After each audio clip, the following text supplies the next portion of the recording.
thanks for joining us again this week. Thanks, Roger, for being here. Good morning. You caught me fixing my shirt.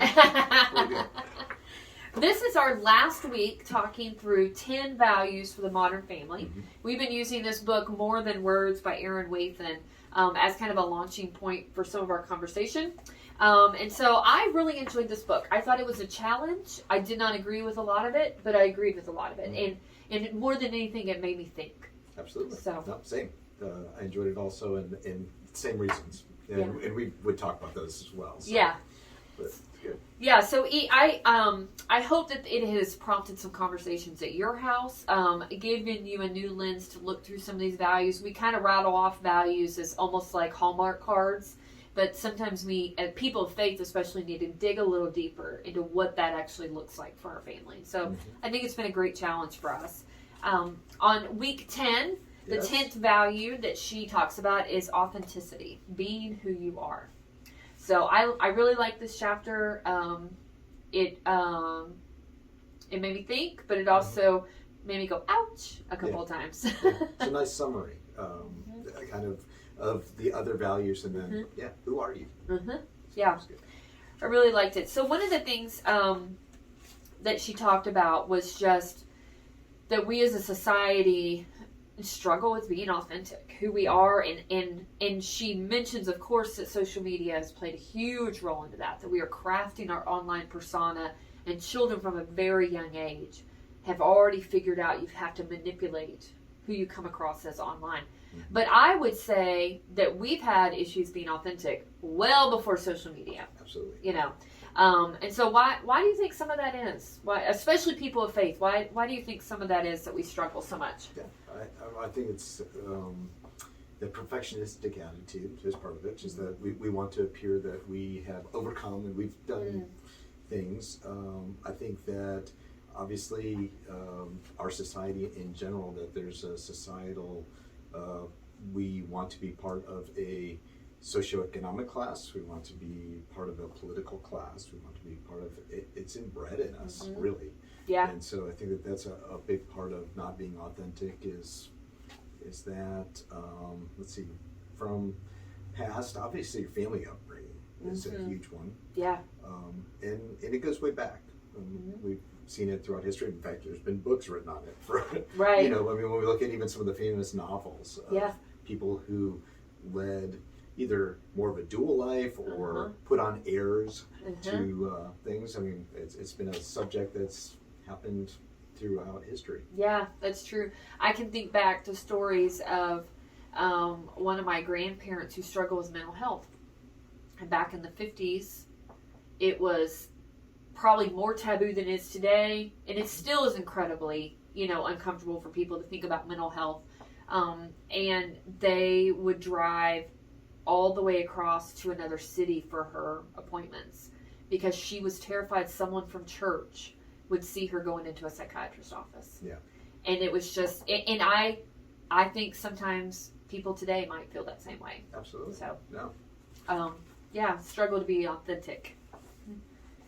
So it was during the author's kind of summary and her talking that she kind of came up with this one as the finale. And she was talking with different groups, and it happened to be more of an elderly group. And it was a group of women and men and some clergy that were in the group. And she asked that question about, why aren't we authentic? And that one's really kind of, I would have to think about that too. I mean, I came up with those few things of, socioeconomic, family, all these things. But when it came down to it, there was she said, an elderly pastor who spoke up, and he just gave one word answer: pretense. And pretense means this: an attempt to make something that is not the case appear to be true. And so that pretense is kind of what drives that inauthenticity that often comes about. Yeah. Yeah, it is. It goes back to what are we teaching our children, either inadvertently or not, and laying that groundwork for that authenticity down the road a lot. And in our faith community as well, too. So at the home, we have to allow the children to be themselves. We also have to allow our spouses to be themselves. Right. And we have to be allowed to be ourselves. Yeah. And to talk about the things that may be uncomfortable and or that are just who we are, our concerns, our fears, our anxieties, but also the good things that right. we have to offer. Yeah, she says, one of the fundamental ways that traditional family values can fail is for all the good they do, we sometimes value pretense above all else. Don't tell anyone you're on an antidepressant. Everything's fine at home. Don't tell anybody that we're getting a divorce. Don't tell anyone that, don't tell anyone all those things that we think are secrets, but we're telling our children to keep things quiet. And what does that teach them in the end about hiding things from those that they love and share life with? So, she talks about how children and youth who are often, I struggle with this word, authenticated. I'm going to say it 3 times. Authenticated by family and community aren't as likely to retreat when they're in trouble or when they're in a difficult spot of discernment or transition. And so if you've allowed that space for them to be their authentic self, then they don't shy away from raising those doubts and concerns, and they feel more free to be themselves. So. There are good things there needs to be a place for discipline, there needs to be a place for boundaries, and those things are appropriate. And there are some things that you need to learn, like as you get older and you're in business, you have to be able to keep a secret. Yep. And so there are things like that are good, but those are also noble things that we need to teach as well. So, but we're talking more about the things that necessarily don't need to get hidden and or that we kind of squelch children from asking or learning about. And so then they always feel like there's a weirdness about it. Right. Let's say that, a weirdness about it. Yeah. It makes us uncomfortable. Some of the questions they ask make us uncomfortable. And that goes through not just questions of faith, but questions about their body and questions about things they hear on the news and questions about things they might see out in public. And most parents, I think, just kind of freeze. Well, how do I navigate this weird conversation? And so you can either go too much information and you've told them everything and it was way beyond what their understanding would be and confuse them even more, or you shut it down and tell them we just don't talk about those things. Right. And so there's got to be somewhere in between that you can answer it as faithfully as you can and as honestly as you can and developmentally appropriate without scolding them for asking the question. And that's something that, when we talk about community, that a church community can really help model, not only for parents, but also show children appropriate and honest ways to do that. Right. So, she talks a lot about sometimes we fear being authentic because we fear we won't be loved in response. And if we're really who we are, then people may not love us the same way. Or if other people present themselves to be authentic, then we might struggle with loving them because maybe we don't embrace all that they are. And so she says this quote, which I highlighted, because she says, if I'm a person of faith, and I sure like to think that I am, I believe that any measure of love can move in some way to transform the world. And isn't that what all this Jesus stuff adds up to? We cannot love too much. We can't be too accepting. We can't be too forgiving. We can't be too politically correct, or we can't be too risky with our welcome. And I thought that was a good challenge, because even those of us who consider themselves to be really open, and I feel like I am, come as you are, we still may be faced with people that make us uncomfortable. And they say something, or they believe something, or they look a certain way, and it makes us uncomfortable. And I think that's a good message that you can't love them too much. Right. And that's kind of what this whole thing is about. Yeah. No, I fully agree with that. Yeah. So as all of her other chapters, she goes into how can we practice this at home, how can we practice in our community, and also what does Scripture say. And so I thought she gave some good ideas for at home. And we talked a little bit about that, the social media and the online presence, and she's quick to say you can't completely shelter them from that. Right. It's going to be exposed, but you can help them cultivate, an authentic self in that kind of element, in that element of culture that we have. So, what else did you pick up from the at home? The at home one is practice good manners. That was one of the big items of putting down that cell phone, making sure the TV is off, having a good conversation. I think that one, it teaches good manners for later in life, but also we tend to be a little more casual with our family. but go through that exercise of good manners. I also like the fact that she hit on praising the child for something that's unusual, not just the, hey, you had a great game, you did well in that math test, great report card, all those things, but the virtues that you see in them that are good, their generosity, their lovingness, their kindness to others, their mercy, those things of praising them for that. Yeah. I mean, how many of us would just completely, fall apart with just gratitude if someone were to point out something in our character that they noticed and they wanted to compliment us on and call out as something that's good and to nurture that, other than, you did a great job on that work presentation. I mean, that gives you a little bit of a boost, but that was just my merit. That was a merit kind of thing. Or those kind of compliments we get as adults. But if someone came and said something about your the values that you hold in a character, or I just think that for me that would just mean so much more than me getting an A on my spelling test. Absolutely. Yeah. And so I can imagine as a child that would be so much more impactful than good job on that. So I really like that. She goes in from if you're pouring that into your children or into the children in your life, pointing out those character values that you see in them. And then down the road, all you need to say to them is, remember who you are. Right. And they immediately connect back to all those character values and all those things that we've instilled in them. She says, imagine that we did such an effective job of rooting all these other values that a simple remember who you are every now and then was all they needed to call that good news up to the surface. And she's speaking in relation to the kids leaving, car keys in hand, they're going out with their friends. That's a time Harrison will never drive. He will never leave the house. But down the road, and your child is going out without you. And instead of saying, drive safe, make good choices, blah, blah, blah, instead saying, remember who you are. Yeah. And what kind of impact that might be. Yeah. I remember nowadays, some parents would have a heart attack over this, but I was a teenager. We were up visiting my grandparents in outside of Chicago. And my parents knew that they'd take me downtown many times and knew my way around. And my dad flipped me the car keys, and I was probably 17 years old, said, take your cousin and go have fun downtown. It was like Ferris Bueller's Day Off. And drove downtown to the lakefront and parked in the Hancock Building garage, and we spent the day downtown and drove home. And but it was a tremendously empowering thing for me. Yeah. But it was that same thing. But I knew, remember who you are. And I know you can handle this. Yeah. You can be responsible. Go have fun. Right. And there was a level of trust there. Yeah. Yeah, that's great. She talks some about, still practicing this in your home, about having good boundaries and being appropriate in what children are exposed to doesn't always mean that you withhold all the information from them, because they have to be able to process even hard things appropriately.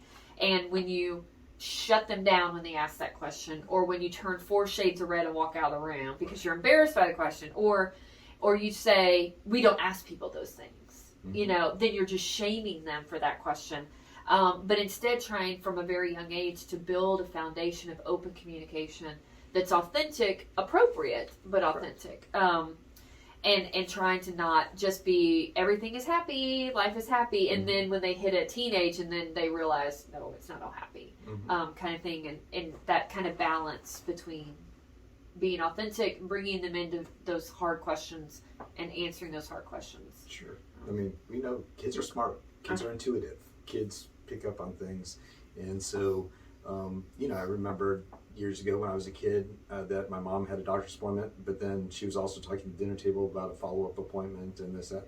So immediately as a kid, I'm thinking, you don't usually keep having to go back to a doctor unless there's something wrong. Right. Well, I asked and she was honest and it was something minor, but it just required follow-up. But kids know. They pick up on it. So be open, honest, and things like that, and let them experience it, because it's all part of life. We all have to go to the doctor. We all have occasionally.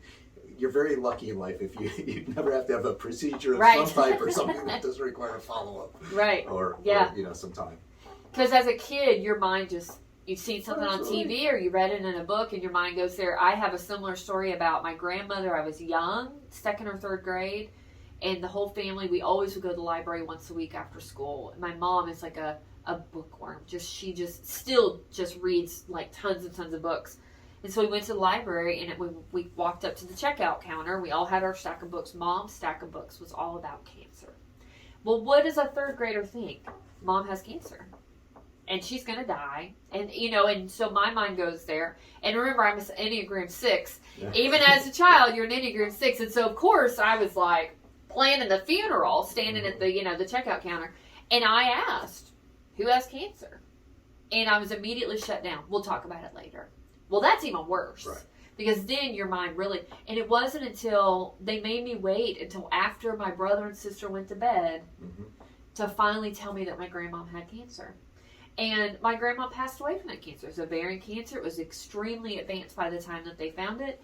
And it was a big moment for me because it's the first person that I had lost. But, I wish that they had put a little more thought into how they presented it, or at least didn't pick up books that said cancer on them in front of the kids, because an immediate, but I was shut down because the library is not the appropriate place to have a conversation, and so those kind of things. But I think as parents, you try the best you can, and sometimes you get stuck in that kind of situation where you're like, oh, why did I do that? Yeah. I could thought this out better. I didn't Why did I come to the library when the kids are in school? But you can't think through all that, and I would never hold that against my parents now. But it's just one of those things that stands out in your mind as a child.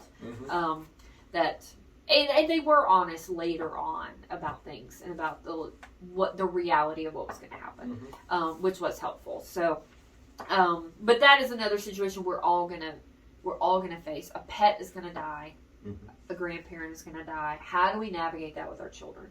How much do we shield them from, or how much do we walk alongside them in an appropriate way to process that? And that's a great way to be authentic, in the life of a family. Yeah.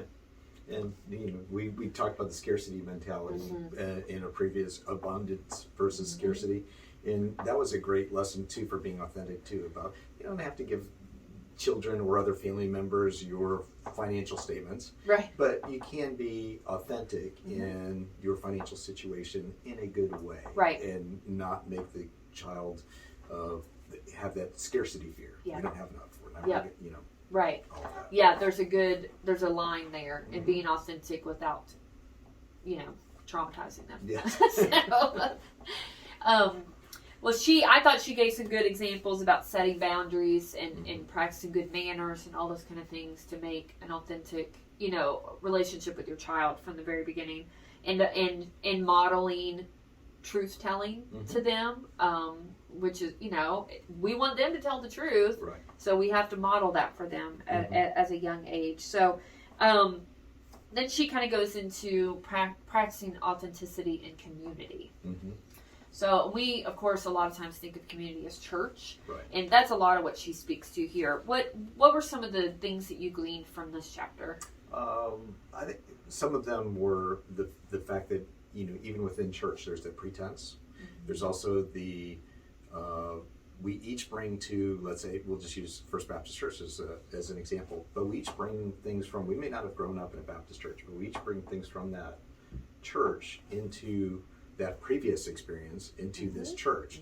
And so we have to challenge that right belief, type of thing. And we have to be authentic that not everyone is going to believe the way we do. Right. And we have to be open to discussion. And we have to be open to, honest discussion in that. Right. And I think that she brings out a good point that some of that may be why we've seen a decline in church is because people feel like they are shut down and or you cannot attend this church unless you are willing to abide absolutely by these set doctrinal rules, ethical rules, you name it, that we, the legalistic things that we throw down on people. Right. Yeah, I agree with her with some of what she says about that people feel like church is not a place to ask hard questions. And really, from my perspective, that is the place where you should ask hard questions. Absolutely. But in a lot of churches, even some of the most progressive churches, there's still an uncomfortableness with asking hard questions, partially because we don't know all the answers. No. And that's a hard place to be. Absolutely. I mean, we know the adult Sunday school, well, the young children's, the adult who is teaching the young children's class, who doesn't want to get asked about where are the dinosaurs or where did the dinosaurs go, and they just, I'm never teaching kids again. Yeah. Or, Adam and Eve. I mean, how did things multiply? Why was there a city that Cain fled to? All of these things, they're in Scripture, and we, they are valid questions. Right. But yet, right.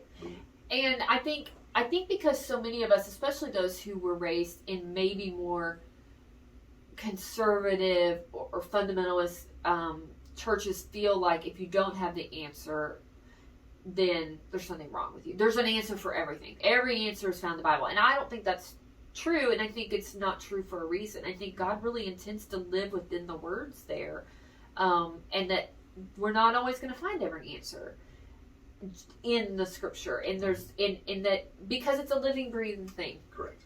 And so I'm okay with that. That actually expounds my faith even more, because I read Scripture through the lens of Jesus Christ. And so for me, I come to the Scripture and read it and think through the person of Christ and how does this apply, blah, blah, blah. And I don't need to know all the little answers. But kids, as very literal people, are going to pick up on all those little holes. And it makes parents and teachers really uncomfortable. Oh my gosh, what do I say? I don't know. Right. But it's okay to say, we don't know. Yeah. We don't know. And that's why I love to ask wondering questions for adults and children. I wonder why. Yeah. I always enjoy that too. Yeah. And enjoy doing that in Sunday school class. Of things like that, and I always go back to too with Scripture that it's more about who and why than what, when, and how. But who and why are the big things that why the Scripture was put together. Right. Yeah. She has this quote that says, "Faith is found in the in-between places, anyways. Those places where we don't know it all. If we can bear to admit as much, are most often where God can move through and do a new thing."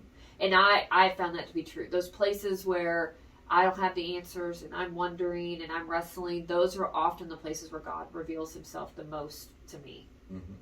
Not in the doctrine, in the rules. Right, absolutely.